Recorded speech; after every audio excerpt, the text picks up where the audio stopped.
So then let's talk about methylene blue. Why do you love methylene blue so much, and what does it do for the mitochondria, this life force, and what have you seen clinically with it? Yeah. So I was introduced to methylene blue after listening to, it was a podcast with Francisco Gonzalez Lima. And it was not a very well-known podcast. It was before he started going on like Mercola and some of the other people, a long time ago. And he was talking about using methylene blue as a photobiomodulation compound.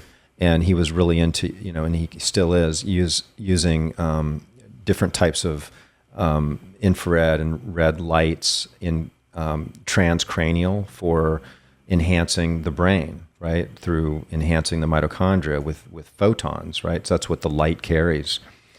And they were doing a lot of studies where they were administering methylene blue along with these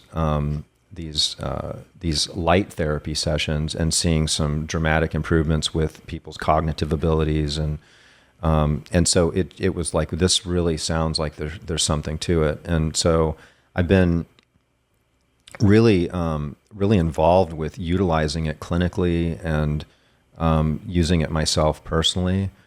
I found that it tends to be one of the best things for a chronic infection of anything I found. And when, what I've seen it do with COVID is quite shocking, like literally within a day, like dramatic changes. And a friend of mine whom I saw last night at the Dr. Bennett, and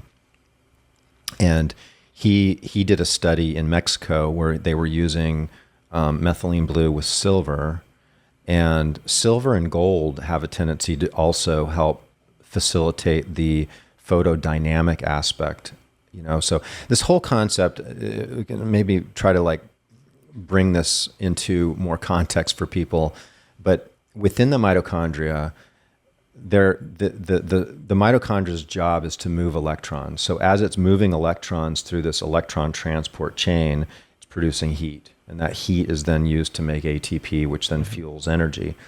However, that last fourth step, which is the fourth protein complex 4, they also call it the cytochrome, right? Cytochrome meaning cytocell and chrome meaning light.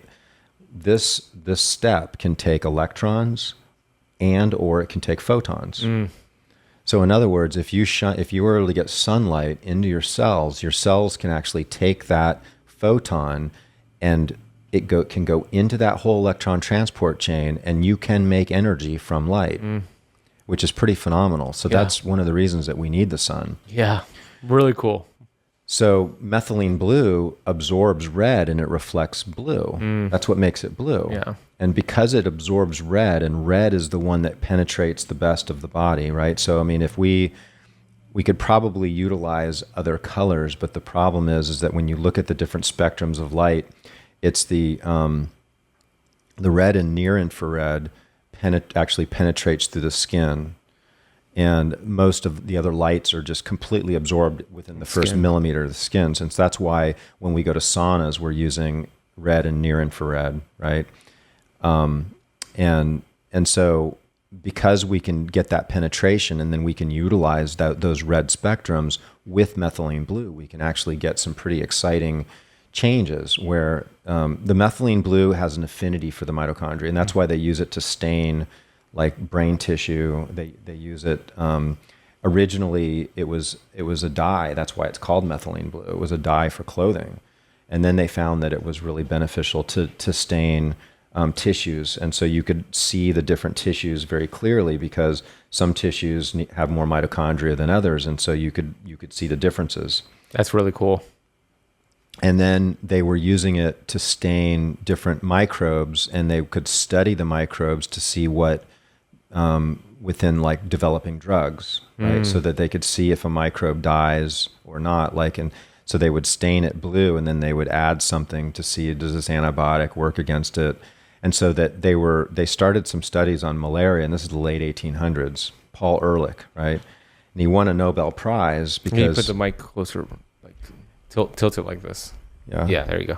So he won a Nobel Prize because he discovered that methylene blue was a cure for malaria. And so he added the dye as he's preparing to like do these studies. And then the parasite that carries malaria died. And they're like, wow, we have our cure.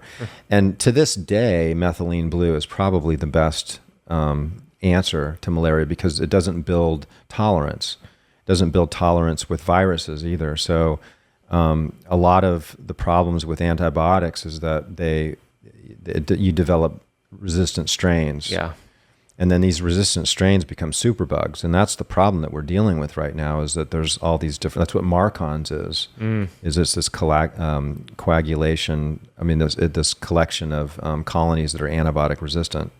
Interesting. And you heard from you that's where the name Magic Bullet came from actually methylene blue. Yeah, that the word magic bullet was coined for a substance that had far-reaching benefits to the body but left the body unharmed. So it has a mitochondrial boosting effect, and that can be further enhanced with light. So it can be wonderful to do before you go into a sauna or have a day out on the boat or you're out in the sun.